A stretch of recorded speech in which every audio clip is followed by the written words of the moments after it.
The sand-swept horizon stretched endlessly as Vivian O'Malley gripped the edge of the stage-coach window, her knuckles white against the weathered wood frame. The wheels hit another rut, sending her lurching forward, but she barely noticed she was too busy counting the days since she'd fled Boston, wondering if she'd made the biggest mistake of her life. Nevada Territory, 1876. The landscape outside was nothing like the manicured gardens and cobblestone streets she'd left behind.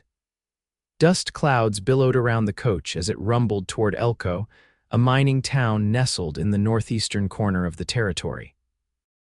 At 34, Vivian was starting over, a concept that both terrified and exhilarated her. "First time out west, madam." The man across from her wore a kind smile beneath his gray mustache. "Is it that obvious?" Vivian smoothed her travel-worn skirts.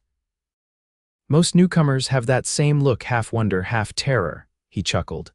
"Name's Peterson, town doctor in Elko for going on 15 years now. Vivian O'Malley." She extended her gloved hand. "I've come to take ownership of my late uncle's mercantile, old Samuel O'Malley's place." "Well now, that's been sitting empty since winter." Vivian nodded. "I'm his only living relative. I didn't know him well, but after my husband passed." She trailed off, the familiar ache returning. "Sorry for your loss, Mrs. O'Malley." "Thank you." "My uncle's solicitor said the business could be profitable with proper management." The doctor's eyes crinkled. "It's a fine establishment, central to town. Elko's growing with the railroad, silver mines, and ranches. Good timing to start fresh. The word lingered in Vivian's mind as the stagecoach rolled into Elko's Main Street. After Edward's death 2 years prior, Boston had become suffocating, too full of memories and whispers about the widow who should remarry before she became a permanent fixture of spinsterhood. The stagecoach lurched to a stop outside the Elko Hotel. Vivian gathered her reticule and prepared to disembark when the doctor spoke again. "Mrs. O'Malley, I host a small gathering at my home each Sunday after church. Simple affairs, but it might help you meet some townsfolk." "My wife would be delighted." "That's very kind. I'll consider it." She offered a genuine smile as the driver opened the door. Stepping down onto Nevada soil, Vivian was immediately enveloped in the foreign symphony of the West horses whinnying, men calling to one another, the distant clang of metal from the blacksmith shop. Elko was alive with activity, dusty but bustling. "Need help with your trunks, madam." The driver gestured to her luggage. "Yes, thank you. They'll need to go to O'Malley's mercantile. I'll be staying in the residence above." The driver's brow furrowed. "That might not be the best idea, madam. Place has been sitting empty. Might want a night at the hotel while you get situated." Vivian straightened her spine. "I appreciate your concern, but I've traveled nearly 2,000 miles to claim my property. I intend to sleep under my own roof tonight." The driver shrugged, loading her trunks onto a small cart. "As you wish, I'll show you the way." The mercantile sat at the corner of Commercial and 5th Streets, a substantial 2-story building with large display windows, now dusty with neglect. Vivian withdrew the heavy iron key from her purse as they approached the front door. The lock turned with surprising ease, and the door swung open to reveal dimly lit interiors. Shelves lined the walls, some still holding inventory covered in a fine layer of dust. The space was musty but sound no leaking roof or broken windows. It would need work, but it was hers. "I'll bring your things up to the living quarters," the driver said, hauling the first trunk inside. Vivian moved through the store, trailing her fingers along countertops, envisioning what could be. The back room held more supplies, and a sturdy staircase led to the 2nd floor. The living space was simple: a small parlor, kitchen, bedroom, and washroom.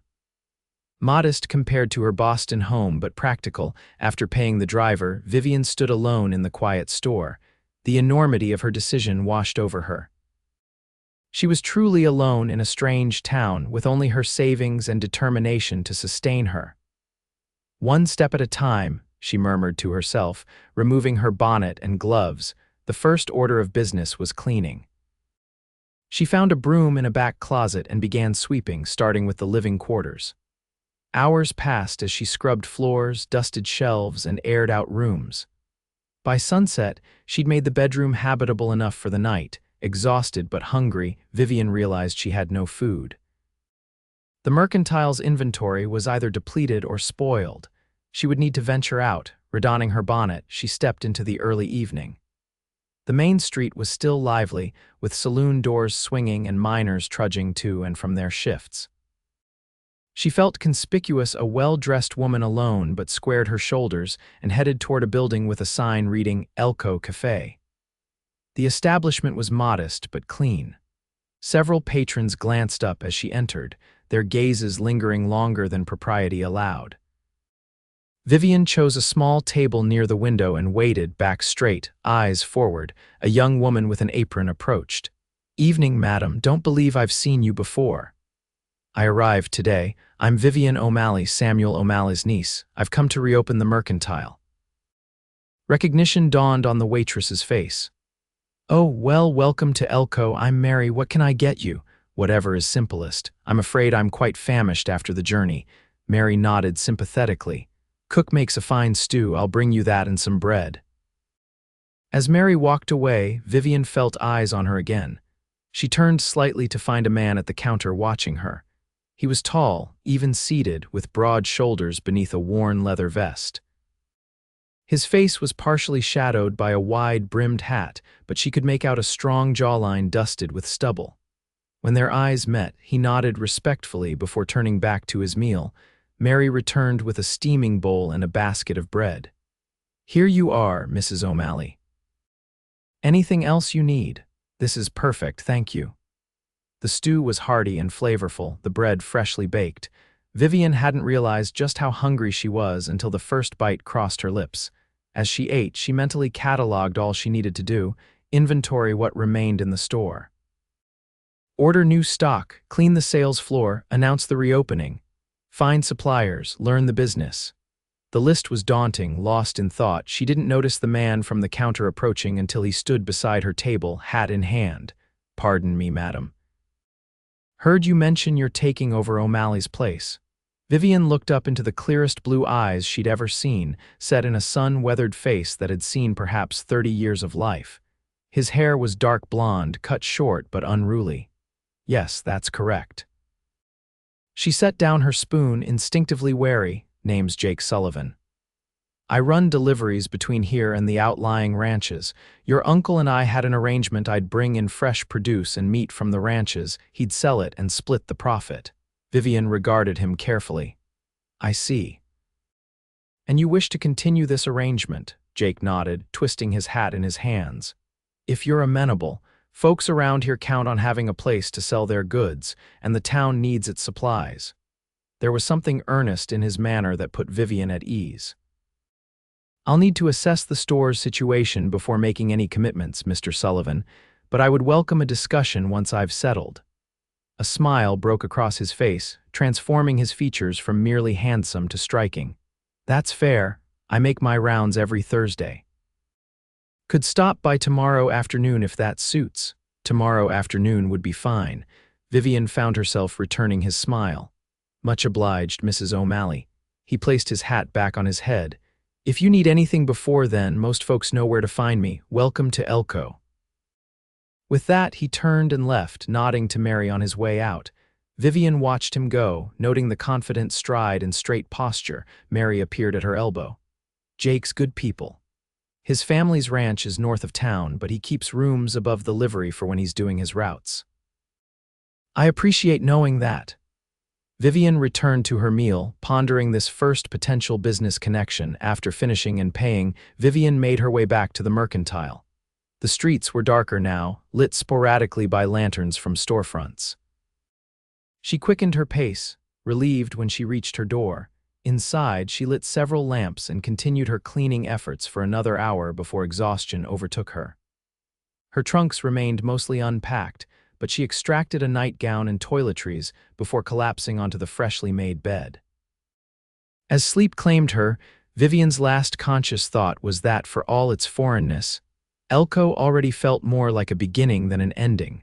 Morning arrived with golden light streaming through uncurtained windows. For a moment, Vivian was disoriented, the unfamiliar ceiling above her a stark reminder of her new reality.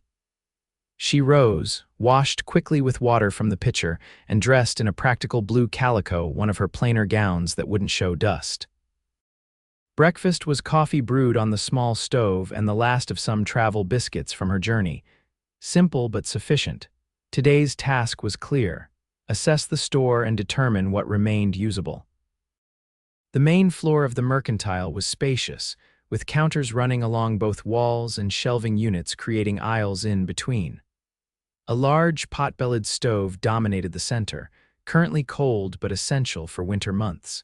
The front windows would provide ample light once properly cleaned. Vivian began a methodical inventory. Some stock was still good. Dry goods like flour, sugar, coffee beans, and salt were sealed in tins or barrels. Tools hung on the walls, slightly dusty but serviceable. Fabric bolts would need to be aired and inspected for damage. The candy jars were empty save for a few rock-hard peppermints. She found ledgers in a desk drawer, her uncle's neat handwriting detailing suppliers, prices, and customer accounts. A goldmine of information. By mid-morning, she had a fairly clear picture. The business had been profitable, well-organized, and respected in the community. A knock at the front door interrupted her work. Through the dusty glass, she could see a woman approximately her own age, well-dressed and smiling. Vivian wiped her hands on her apron and opened the door. "Good morning. I'm Margaret Peterson, the doctor's wife. He mentioned meeting you on the stagecoach yesterday." "Mrs. Peterson, how kind of you to call." Vivian stepped back. "Please come in, though I must apologize for the state of things." Margaret entered, glancing around with interest rather than judgment. "No need for apologies. Starting fresh is always a bit chaotic. I thought you might appreciate some company and perhaps some lunch." She held up a basket covered with a checkered cloth. "That's incredibly thoughtful, thank you." Vivian suddenly realized how hungry she was. "Would you like to come upstairs? It's somewhat more presentable than down here." The women settled in the small parlor upstairs, where Margaret unpacked sandwiches, apple slices, and 2 bottles of home-brewed sarsaparilla. "The doctor and I have been in Elko since '61, Margaret explained. "Came out after the Comstock lode was discovered. Everyone thought every hill in Nevada would yield silver, and did they?" Margaret laughed. "Hardly, but Elko found its purpose as a supply point for the Central Pacific Railroad. Now it's ranching, mining, and commerce keeping us afloat." "What was my uncle like?" Vivian asked. "I only met him once as a child." Samuel was a pillar of the community fair and business, generous to those in need, never married but seemed content enough. The store was his life. Margaret hesitated. "We were all shocked when he passed so suddenly." "Heart trouble," the doctor said. Vivian nodded, feeling a curious mix of regret and responsibility. "I hope to honor his legacy by making this place thrive again. You'll need help, I expect." Running a mercantile isn't one person's job. "I was considering that very thing. Do you know anyone looking for employment?" Margaret's eyes brightened. "As a matter of fact, the Wilkins girl Charlotte is quite capable and needs respectable work. 17, good with figures, honest family. Her father was injured in the mines last year. I'd be happy to meet her." They chatted through lunch, with Margaret providing a veritable gazetteer of Elko's residents, businesses, and social dynamics. Vivian found herself warming to this forthright woman who offered friendship so readily. As Margaret prepared to leave, she paused. "We're having a small gathering this Sunday after church, as my husband mentioned. Nothing fancy, just some neighbors and friends. Would you join us?" "I'd be delighted," Vivian replied, genuinely pleased by the invitation. "Wonderful. Oh, and I saw Jake Sullivan heading this way as I was coming up the street. He's particular about his delivery schedules." Margaret's eyes twinkled with something Vivian couldn't quite identify. After seeing Margaret out, Vivian hurried to wash her face and hands, suddenly conscious of her appearance. She had just removed her apron when another knock sounded at the door. Jake Sullivan stood on the threshold, hat in hand as before, but now in full daylight, Vivian could better appreciate his features. His face was tanned from outdoor work, with fine lines around his eyes suggesting he smiled often. His clothes were well-worn but clean denim trousers, a faded blue shirt, and that leather vest. "Afternoon, Mrs. O'Malley. Hope I'm not interrupting." Not at all, Mr. Sullivan. Please come in. She stood aside, oddly aware of her heartbeat quickening. Jake stepped inside, his presence somehow making the large store feel smaller. He surveyed the space with a practiced eye. You've been busy already, I see. There's much to do before reopening. I've been taking inventory. He nodded, following as she led him to the counter where she'd spread out her uncle's ledgers. Your uncle kept good records, made business straightforward, so I'm discovering. You mentioned an arrangement regarding ranch goods. Yes, madam. I collect products from several ranches and farms within a day's ride: eggs, butter, milk, cheese, fresh vegetables when in season, beef and pork when processed. Bring it all to town on a regular schedule. Your uncle would sell it and take 20% with the rest going back to the producers. Vivian considered this. That seems reasonable. How often do you make deliveries? Depends on the goods. Perishables like milk and eggs twice weekly. Cheese and preserved meats weekly. Seasonal vegetables as they come available. And you handle the accounting with the individual producers. Jake nodded. Each ranch gets credit for what they provide. Your uncle would settle accounts at month's end. Vivian studied him, looking for any sign of dishonesty, but found only straightforward professionalism. I'd like to continue this arrangement, Mr. Sullivan. It sounds beneficial to all parties. Relief crossed his features. That's good news. Folks have been wondering what would happen to their market now that your uncle's gone. When would your next delivery be? Tomorrow morning, if that suits. Mostly eggs, butter, and spring greens this time of year. That would be perfect. I hope to reopen by next week after some cleaning and restocking. Jake glanced around again. It's a big job for one person. I'm arranging for help, Mrs. Peterson recommended a young woman named Charlotte Wilkins. Charlie, good choice. Smart girl, works hard. He hesitated. I could lend a hand myself if you'd like. Some of those high shelves need attention and the storeroom's got crates that aren't light. The offer surprised Vivian. Aren't you busy with your deliveries? I make my own schedule mostly. Got time today and tomorrow morning before I start collections. His expression was earnest. Your uncle helped me when I was starting out. Least I can do is return the favor. Vivian weighed the offer. In Boston, she would never have accepted such a proposition from a man she barely knew. But this wasn't Boston, and practicality outweighed propriety in her current situation. I would appreciate the help, Mr. Sullivan, particularly with the heavier items. I can pay you for your time, of course. He waved off the suggestion. No need. Neighbors help neighbors out here. That's how we survive. With that settled, they fell into an easy rhythm of work. Jake tackled the high shelves and storeroom while Vivian continued her inventory and cleaning. They worked mostly in comfortable silence, occasionally broken by questions or observations. By late afternoon, the store had transformed considerably. Shelves gleamed, floors were swept, and goods were properly arranged. Jake had even repaired a loose floorboard and fixed a sticky drawer in the counter. I should be going, he said finally, dusting off his hands. Got to check on my horse and prepare for tomorrow's collections. Thank you, Mr. Sullivan. Your help has been invaluable. Jake, please.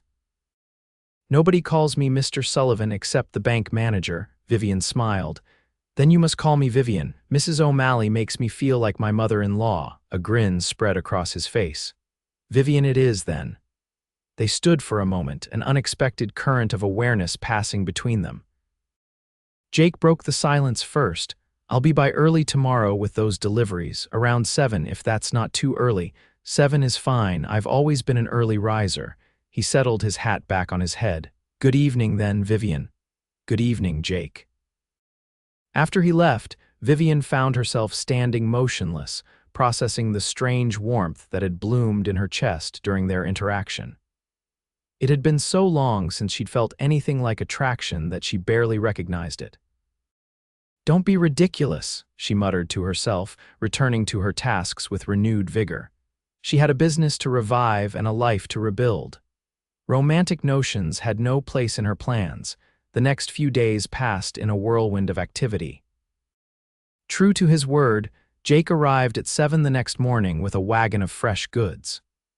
Charlotte Wilkins Charlie, as everyone called her, started work that same day, proving to be intelligent and capable beyond her 17 years. Between cleaning, organizing, and ordering new stock, Vivian barely had time to think about anything else. Yet she found herself looking forward to Jake's deliveries, their conversations growing longer with each visit. He knew everyone in the area and freely shared information that helped her understand the community's needs. By Sunday, the mercantile was ready for a soft opening the following day. Vivian stood in the center of the sales floor, surveying the transformation with pride. New signage in the windows announced O'Malley's Mercantile under new management and listed Monday's opening time. For the Petersons' gathering, Vivian chose a dress of deep green silk, one of the few fine gowns she'd brought from Boston. As she pinned her honey-brown hair into a simple but elegant arrangement, she realized this would be her first social event as a widow where she wasn't wearing black or gray. The Petersons' home was a handsome two-story structure near the church. A dozen or so guests mingled in the parlor and garden when Vivian arrived.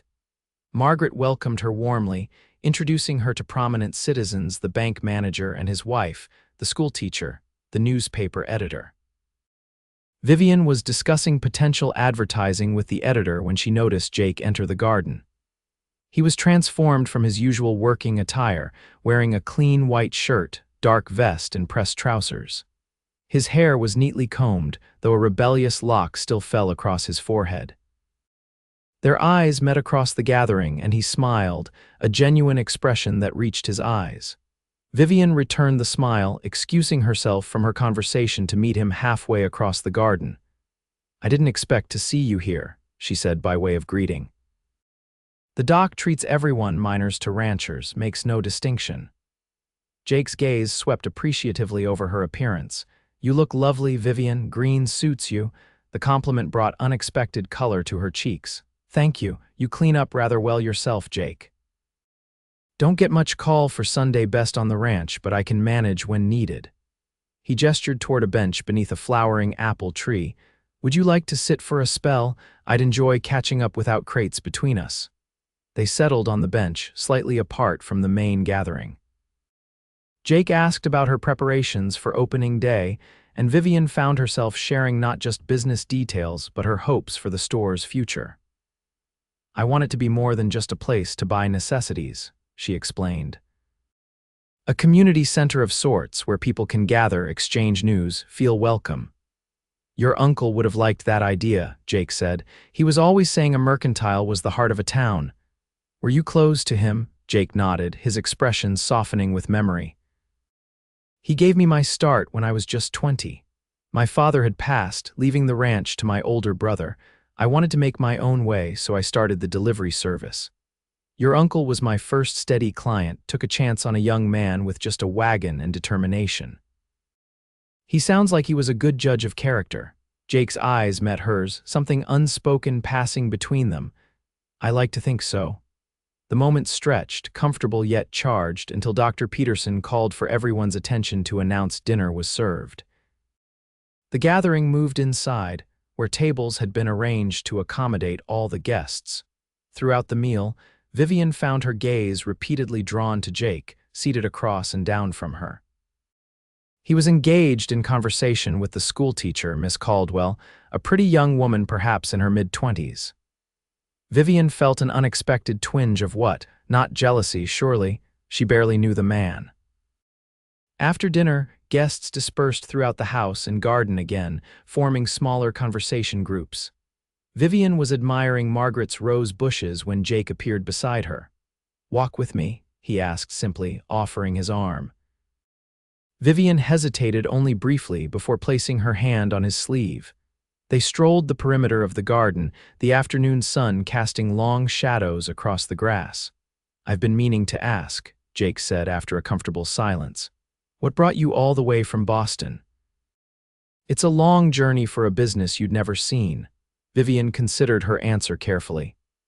"After my husband died, Boston felt confining, too many memories, too many expectations. When the letter came about my uncle's passing and the inheritance, it seemed like an opportunity for a fresh start." "Was it a good marriage?" The question was direct, but his tone was gentle. It was suitable, Vivian replied honestly. Edward was kind, comfortable. We had mutual respect, shared interests, not a grand passion but a solid partnership. Jake nodded thoughtfully. Sometimes those are the ones that last. Perhaps, we'll never know. He took ill suddenly pneumonia and was gone within a week. She swallowed against the memory. We had no children, his family business went to his brother, and suddenly I was just adrift. They had stopped walking, standing now beneath a towering cottonwood at the garden's edge, partially secluded from the other guests. And now, still feeling adrift, Jake's voice had dropped lower, his blue eyes intent on her face. Less so each day, Vivian admitted. Elko is growing on me. Just Elko? There was a hint of teasing in his tone, but underneath lay a genuine question. Before Vivian could answer, Margaret's voice called from the porch, announcing coffee and dessert. The moment broken, they rejoined the gathering, but something had shifted between them, an acknowledgement of mutual interest, perhaps, or at least curiosity. As the event wound down, Vivian prepared to take her leave, thanking the Petersons for their hospitality. "I'll walk you home," Jake said, appearing at her side. "It'll be dark soon." The spring evening was mild, the streets of Elko quieter than usual, with many businesses closed for Sunday. They walked at a leisurely pace, their conversation flowing easily from topic to topic: local history, ranch life, books they'd read, places they'd seen. "How old were you when you started your delivery service?" Vivian asked as they turned onto Commercial Street. 22. "Young and foolish, according to my brother," Jake smiled at the memory. "That was 8 years ago now." Vivian did the quick calculation. "So you're 30. Just turned 31 last month, and you?" She hesitated, unaccustomed to being asked her age directly. "I'm 34. Jake merely nodded, showing no reaction to the revelation that she was older. They reached the Mercantile all too soon. Vivian unlocked the door, then turned to thank Jake for the escort. He stood close, not inappropriately so, but near enough that she caught the clean scent of soap and something distinctly him. "Thank you for walking me home. It was a lovely evening." "It was, one of the best I've had in a long while." His eyes held hers, searching. "Would you allow me to call on you properly sometime, Vivian? Not just for deliveries or neighborly help." The question shouldn't have surprised her, yet somehow it did. We hardly know each other, Jake. That's generally why people court, to get to know one another better. Court. The word hung between them, both promise and question. "I'm a widow of only 2 years, she said softly, "and older than you." Jake's expression remained steady, unfazed. "Does either of those things matter to you?" "I don't know," she answered honestly. "I hadn't considered. That is, I came to Elko for a fresh start in business, not romance," he finished for her, a small smile playing at his lips. "Sometimes life surprises us, Vivian." Indeed it did. Standing there in the gathering dusk, Vivian felt something she hadn't experienced in years, the flutter of anticipation, of possibility. "Yes," she said finally, "you may call on me, though I warn you, the Mercantile will occupy most of my time in the coming weeks. I'm a patient man." The warmth in his voice sent a ripple through her. "Good night, Vivian. Best of luck with your opening tomorrow." "Good night, Jake." Inside, Vivian leaned against the closed door, heart beating faster than usual. What was she doing? Entertaining courtship from a man she barely knew, years her junior, in a town where she was just establishing herself. Yet as she prepared for bed, Vivian couldn't deny the lightness in her spirit, the quiet anticipation of seeing Jake again. Perhaps this fresh start would encompass more than just business after all. O'Malley's Mercantile reopened to the community with considerable success. Word had spread quickly, and customers streamed in steadily throughout that first day. Charlie proved invaluable, knowing most patrons by name and helping Vivian navigate the initial rush. Jake arrived mid-afternoon with fresh milk and eggs, staying longer than strictly necessary to help with the crowd. Vivian caught him watching her several times as she assisted customers, his expression a mixture of admiration and something deeper that made her pulse quicken. The following weeks established a rhythm. Vivian rose early, prepared the store, and welcomed customers through the day. Jake's deliveries became highlights, often extending into shared coffee breaks or lunch if time allowed. Their conversations deepened, revealing shared values despite different backgrounds. May bloomed into June, bringing warmer weather and longer evenings. Jake began calling on Vivian formally once a week, usually Wednesday evenings when the store closed early. They would walk through town, sometimes stopping at the cafe for dinner, other times simply enjoying the cooling air and each other's company. On one such evening in late June, they walked along the Humboldt River, which flowed lazily through the outskirts of town. The setting sun painted the landscape in golds and pinks, a gentle breeze carrying the scent of sage and wildflowers. "I had a letter from my brother this morning," Jake said as they paused to watch a heron wading near the riverbank. "Is everything well at the ranch?" "Very well. Too well, in fact." He turned to face her. "He wants me to return permanently. Says the ranch is prospering enough to support both our families now." Vivian's heart sank. "I see. When would you go?" "That depends." Jake took her hand, his calloused fingers warm against her skin. "On what I have keeping me here." The implication was clear, the question unspoken but hanging between them. Vivian faltered, suddenly uncertain. These past weeks had awakened feelings she'd thought long dormant, but doubts lingered. "We come from different worlds. I'm settled in my ways, and you have your whole life ahead of you." "My life is wherever I choose to make it," he countered gently. "And I'm hardly a green boy. I know my own mind, Vivian. But the age difference means nothing to me. Does it truly matter to you?" Vivian looked away, unable to hold his intense gaze. "It should. People will talk. They'll say you need someone younger, someone who could still give you children, who wouldn't slow you down." Jake released her hand, but only to gently turn her face back toward his. "I don't give a damn what people say. I care what you say, what you feel." The raw honesty in his voice unraveled something tightly wound within her. "I feel more alive with you than I have in years, perhaps ever. But I'm afraid, Jake. Afraid of caring too much, of building something that can't last." "Nothing in life is guaranteed to last," he said softly, "but some things are worth the risk." Before she could respond, he lowered his head slowly, giving her every opportunity to pull away. Vivian remained still, heart thundering as his lips met hers in a gentle, questioning kiss. The contact was brief but electric, sending warmth cascading through her body. When he pulled back, his eyes searched hers, gauging her reaction. "I am too old for you," she whispered, the words catching in her throat. Jake kissed her again, more deeply this time, his arms encircling her waist. When they finally parted, breathless, he pressed his forehead against hers. "Then let me be young enough for both of us," he murmured.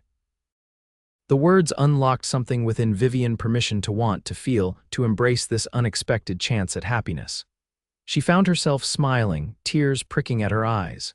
"I don't know what happens next," she admitted. "Neither do I exactly, but I know I want to find out with you." They walked back to town hand in hand, the future unwritten but suddenly full of possibility. July brought scorching days and occasional thunderstorms that did little to break the heat. The mercantile thrived, with Vivian adding new products based on customer requests. She hired a second assistant, a young man named Thomas, to handle deliveries to homebound customers and help with heavy lifting. Jake continued his delivery service, but spent increasingly more time in town. His courtship of Vivian became common knowledge, generating the expected mixture of gossip, approval, and criticism. To Vivian's surprise, she found herself caring less about the opinions of others than she ever had in Boston. One sweltering afternoon, Jake arrived at the mercantile looking uncharacteristically serious. The store was empty save for Charlie reorganizing the fabric section.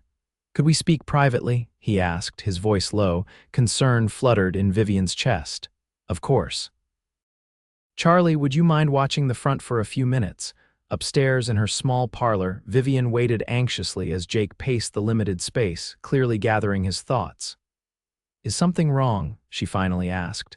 "Is it your brother?" Jake stopped pacing, turning to face her.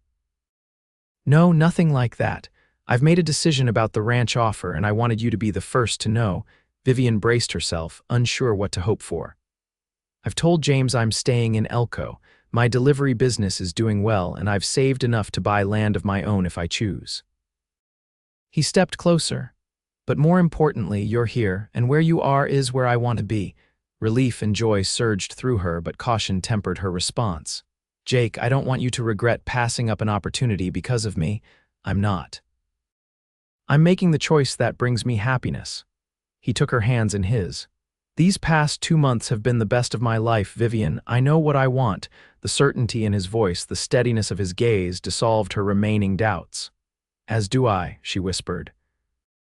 Jake's face broke into a radiant smile. Then I have something to ask you. He reached into his pocket, withdrawing a small velvet pouch.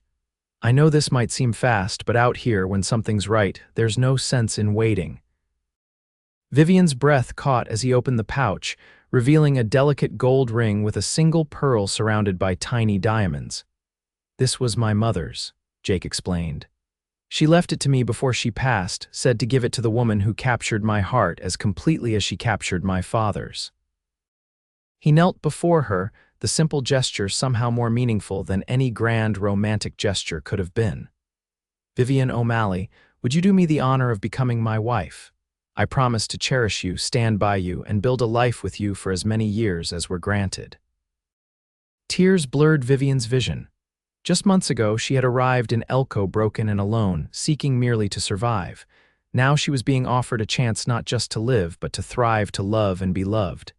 Yes, she whispered, then louder, yes, Jake, I will marry you. His hands trembled slightly as he slipped the ring onto her finger. It fit perfectly, as if it had been made for her. Jake rose and gathered her into his arms, kissing her with a passion that left no doubt of his feelings. When they finally parted, both flushed and breathless, Vivian touched his face wonderingly.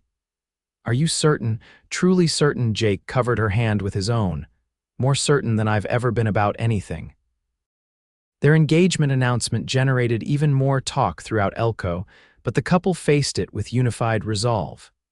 The Petersons were among the first to offer congratulations, followed by Charlie, who embraced Vivian with genuine delight. I knew it, the girl exclaimed. The way he looked at you from the very beginning, like you hung the moon and stars.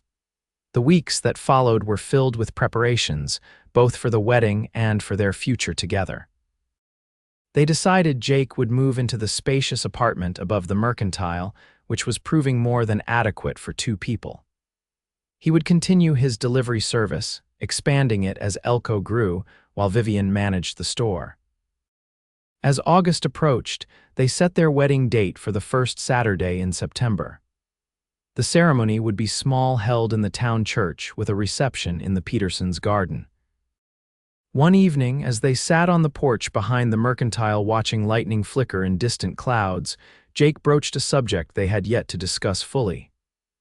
I've been thinking about children, he said quietly. Vivian tensed beside him. At 34, she was nearing the age where bearing children became more difficult and dangerous.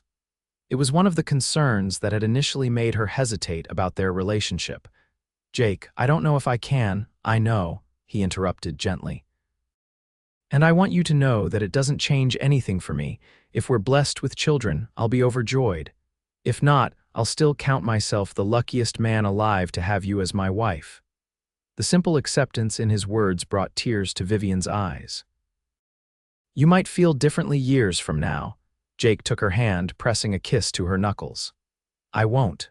Family comes in many forms, Vivian. We could take in children who need homes. Heaven knows there are plenty out here. Or we could simply be the couple that all the neighborhood children know will have cookies and stories waiting. The tender vision he painted eased a worry Vivian had carried since accepting his proposal. You'd truly be content with you, always. His arm encircled her shoulders. Besides, I have it on good authority that my mother was 36 when I was born. Her late blessing, she called me. So who knows? They sat in comfortable silence as the storm moved closer, the air heavy with promise. 2 weeks before the wedding, disaster struck. A fire broke out in the livery stable during the night, spreading quickly to adjacent buildings. The town's volunteer fire brigade worked desperately to contain the blaze, forming bucket lines from the water troughs and the river. Vivian was awakened by shouts and the acrid smell of smoke. Throwing on a robe, she rushed downstairs and out into the street. The night sky glowed orange 2 blocks away, ash and sparks floating on the hot wind. Her blood ran cold when she realized the livery where Jake kept his rooms was at the center of the inferno. Without thought for her own safety, Vivian ran toward the chaos, heart pounding with terror. The heat grew unbearable as she approached, flames shooting high into the night sky. Men shouted directions, women carried water, children led frightened horses away from the danger. Jake. She called, scanning the crowd desperately. "Has anyone seen Jake Sullivan?" A hand gripped her arm, and she turned to find Dr. Peterson, his face streaked with soot. "He's alive, Vivian, over at my office. He was injured helping get the horses out." Relief made her knees weak. "How badly?" "Burns on his arms and back, some smoke inhalation, nothing life-threatening but painful." The doctor's expression was grave but reassuring. "Margaret's with him now. Take me to him, please." The doctor's office was crowded with other injured townsfolk, but Margaret led Vivian straight to a back room where Jake lay on a cot, his upper body wrapped in bandages. His face was smudged with soot, but his eyes were open and alert. "Vivian," he rasped, reaching for her with a bandaged arm. She rushed to his side, carefully taking his hand. "Don't try to talk, just rest." Jake shook his head stubbornly. "Had to make sure you knew I was all right. I know now." She brushed the hair from his forehead, noting with concern the heat of his skin. "Dr. Peterson says you'll recover fully." "Lost everything," Jake murmured, his voice rough from smoke.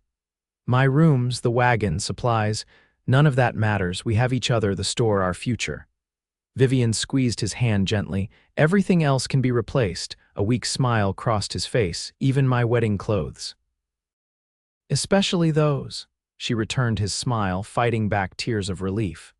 "Though I'd marry you in sackcloth if necessary." Jake's recovery was slower than expected.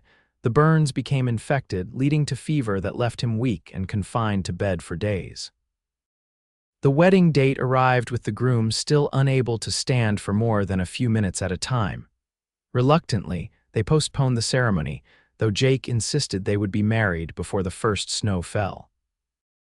"A promise I intend to keep," he told Vivian from the bed they'd set up in her parlor, where she could care for him between running the store. By mid-September, Jake was finally well enough to move around comfortably. The livery had been partially rebuilt, but he had lost most of his possessions, including his delivery wagon. The community rallied around him, with the blacksmith offering to help construct a new wagon and ranchers donating supplies to restart his business. During his convalescence, Jake and Vivian grew even closer, their relationship deepening beyond romance into true partnership. They rescheduled their wedding for October 15th, when the aspens in the nearby mountains would be golden. The morning of their wedding dawned clear and cool, perfect autumn weather. Vivian dressed with Margaret's help, wearing a gown of ivory silk with pearl buttons that she'd ordered from San Francisco. Her hair was arranged simply, with small white flowers woven through the honey-brown strands. "You look radiant," Margaret said, adjusting the short veil. "Happiness becomes you, Vivian." "I never expected to find this again," Vivian admitted, "especially not here, not with someone like Jake. Love has a way of surprising us." Margaret squeezed her hand. "Samuel would be pleased, you know. He always spoke highly of Jake, said he had the character of a much older man." The church was filled with well-wishers, customers from the mercantile, ranchers who worked with Jake, and friends they'd made in their months in Elko. Charlie stood as Vivian's attendant, beaming with pride in a new blue dress. Jake waited at the altar, tall and handsome in a new black suit, his face reflecting a joy that matched Vivian's own. The scars on his arms and back were healing well, hidden now beneath his clothing but a permanent reminder of his courage. As Vivian walked down the aisle on Dr. Peterson's arm, her eyes never left Jake's. The age difference that had once seemed so significant now felt meaningless in the face of their connection. They had chosen each other, fully aware of the challenges and committed to facing them together. The ceremony was brief but meaningful, their vows spoken with clear voices and unwavering certainty. When the minister pronounced them husband and wife, Jake's kiss was tender yet passionate, a promise of the life they would build. The reception in the Petersons' garden lasted well into the evening, with food, music, and dancing under strings of lanterns. As the celebration wound down, Jake led Vivian away from the crowd to a quiet corner of the garden. "Happy, Mrs. Sullivan?" he asked, his arms encircling her waist. "Immeasurably," she replied, reaching up to trace the line of his jaw. "And you, Mr. Sullivan, any regrets about marrying an older woman?" Jake's expression grew serious. "Only one." Vivian's heart stuttered. "What's that?" "That I didn't find you sooner." He touched his forehead to hers. "Think of all the time we could have had." Relief and love washed through her. "We have now, we have tomorrow, that's what matters." Their honeymoon was simple 3 days at a small cabin owned by a rancher friend near the Ruby Mountains. The solitude was blissful after months of public courtship and the recent wedding festivities. They walked in the aspen groves, cooked meals together, and loved each other with increasing confidence and joy. Upon their return to Elko, they settled into married life with remarkable ease. Jake's delivery business gradually expanded, and he hired 2 young men to help with the growing routes. Vivian's mercantile thrived, becoming the community center she had envisioned, where townspeople gathered not just to shop but to exchange news and find connection. Winter arrived early that year, with the first snow falling in early November. By Christmas, Elko was blanketed in white, the mercantile decorated with evergreen boughs and red ribbons. Vivian and Jake hosted a holiday gathering in the store for their employees and close friends, the pot-bellied stove keeping everyone warm as carols were sung and mulled cider shared. As spring approached, Vivian began experiencing morning sickness. At first, she dismissed it as a passing illness, but when the symptoms persisted, she hesitantly consulted Dr. Peterson. His examination confirmed what she had barely dared hope: she was with child, approximately 3 months along. That evening, after the store closed, Vivian prepared Jake's favorite dinner, venison stew with dumplings. She was uncharacteristically quiet as they ate, her mind racing with how to share the news. Jake noticed her distraction. "Something on your mind, love?" Vivian set down her spoon, meeting his concerned gaze across the table. "I saw Dr. Peterson today." Alarm crossed Jake's face. "Are you ill? Why didn't you tell me you weren't feeling well?" "I'm not ill, exactly." Vivian took a deep breath. "Jake, I'm going to have a baby, our baby." "In late August, the doctor thinks."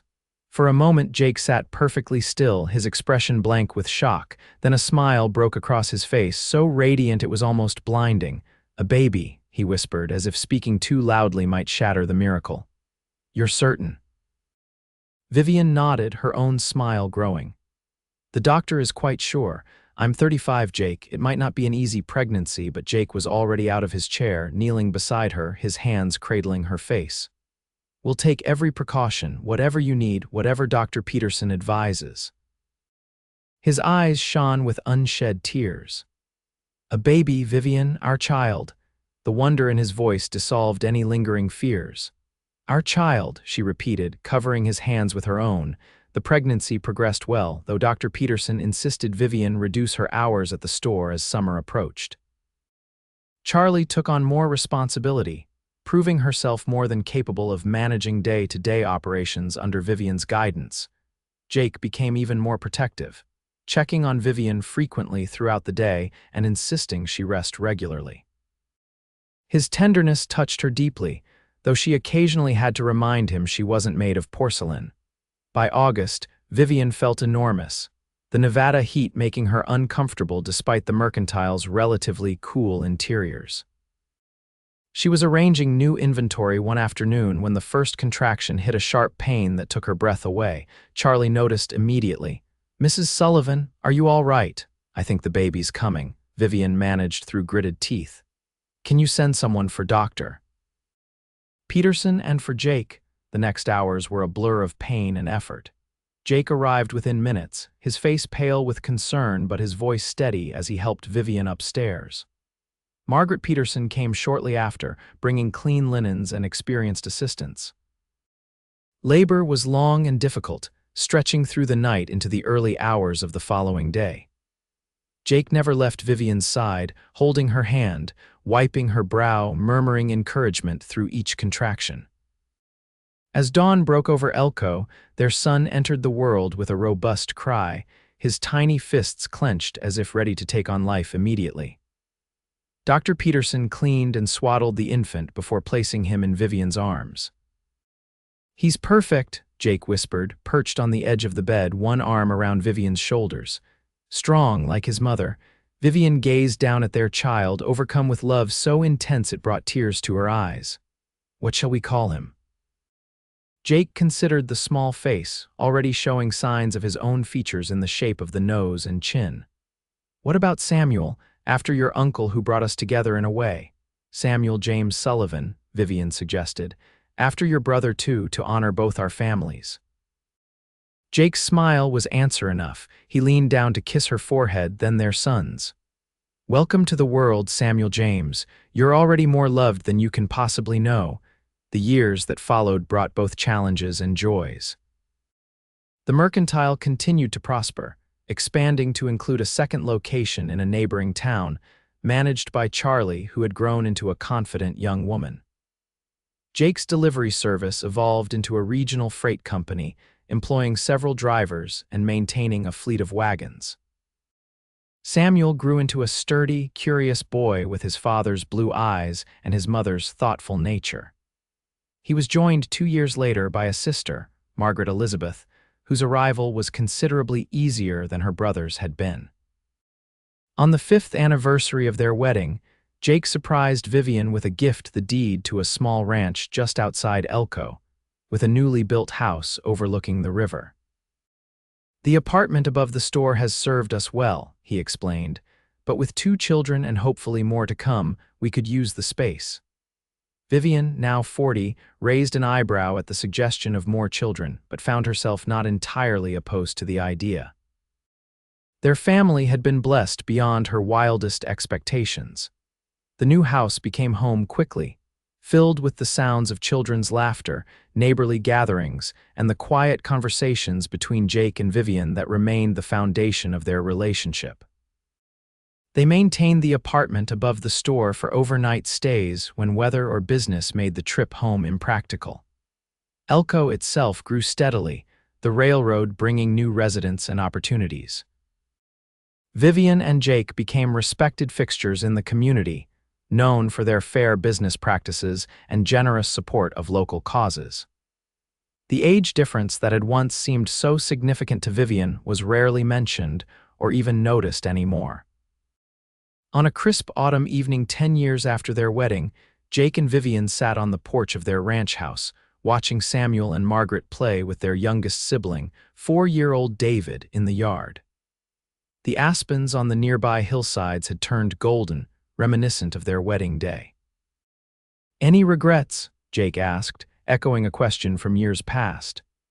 At 41, his face showed lines of experience, his hair touched with the first hints of silver at the temples, but his eyes still held the same warmth that had first drawn Vivian to him. Vivian, now 44, smiled and reached for his hand. The years had been kind to her as well, her figure still trim despite 3 pregnancies, her honey brown hair showing only a few strands of gray. "Not one," she replied honestly. "I was so afraid of the future when I came to Elko, so certain I was too old for a second chance at happiness." Jake squeezed her hand. "And I was just reckless enough to believe age was nothing but a number. Thank goodness for your recklessness then." Vivian leaned against his shoulder, watching their children's antics with contented eyes. "You were right, you know." "About what?" "Being young enough for both of us." She turned to face him, the love between them as vibrant as it had been that day by the river when he'd first kissed her. "You've kept me young, Jake Sullivan, in all the ways that matter." Jake's smile was tender as he drew her closer. "And you've given my life meaning, Vivian Sullivan, in all the ways I never knew I needed." As the sun set behind the mountains, painting the sky in brilliant oranges and pinks, they remained on the porch, hands intertwined, watching their children and the life they'd built together, a life richer and more fulfilling than either could have imagined that first day when a Boston widow had stepped off the stagecoach into an uncertain future, and a young cowboy had found his destiny in her eyes.